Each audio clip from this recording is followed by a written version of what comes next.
If you want to buy this audio to go along with the book for your children, I recommend you listen to it first and make sure to explain the philosophical implication of the poem to your children.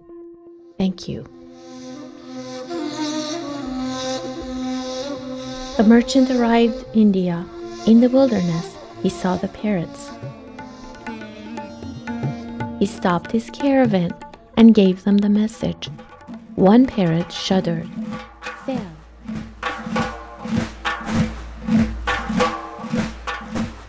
The parrot listened to what the bird did. He shuddered. He fell.